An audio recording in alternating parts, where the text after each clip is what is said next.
quand moi, je suis allé voir le CSA pour changer ce paramètre-là, on m'a dit au CSA, ben, vous devez restituer les fréquences. Lumière est arrivé plus tard. Et ensuite est arrivé.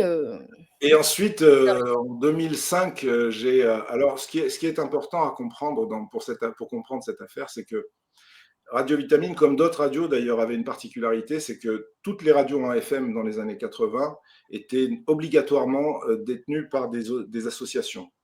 Mais après 84, quand la publicité a été autorisée sur la bande FM, la haute autorité de l'audiovisuel à l'époque a consulté donc les opérateurs en leur demandant de se positionner selon les catégories dans lesquelles ils voulaient exercer. Et Radio Vitamine était une radio de catégorie B, c'est-à-dire commerciale privée.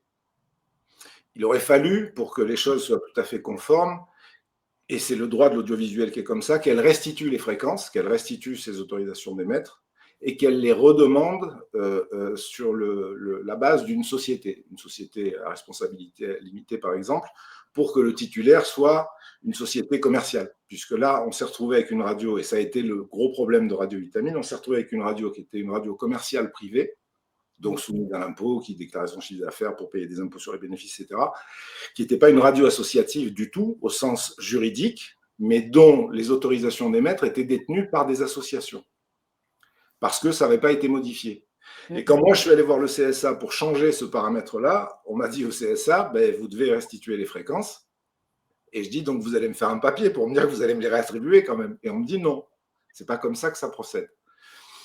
Donc on est resté comme ça pendant plusieurs années. Et en 2008, comme Vitamine commençait à devenir un gros média, j'ai redemandé audience au CSA à ce moment-là. C'est à ce moment-là que j'ai discuté d'ailleurs avec M. Alain Meillard, auquel j'ai dit, mais je ne peux pas rester dans cette situation, il faut qu'on trouve une solution. Donc on a convenu que la société que nous avions créée en 2005, sur laquelle on avait un associé qui était le président du GIE Les Indes des Radios, d'ailleurs, M. Valli, à 20%, on a convenu que nous restituerions les fréquences, mais après avoir transféré tout le personnel de la radio sur la société avec l'accord du CSA.